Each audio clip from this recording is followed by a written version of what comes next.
రోజు మరపురాని పండగ రోజు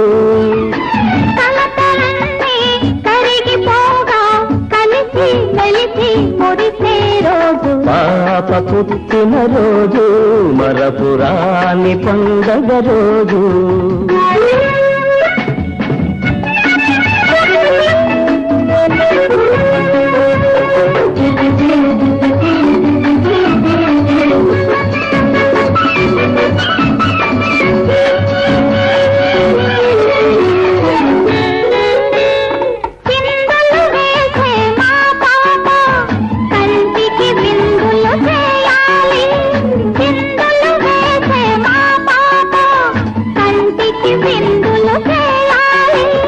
పెరిగి పెద్దదై చదువులు చదివి పెద్దల మన్నన పొందాలి మా పాప పుట్టిన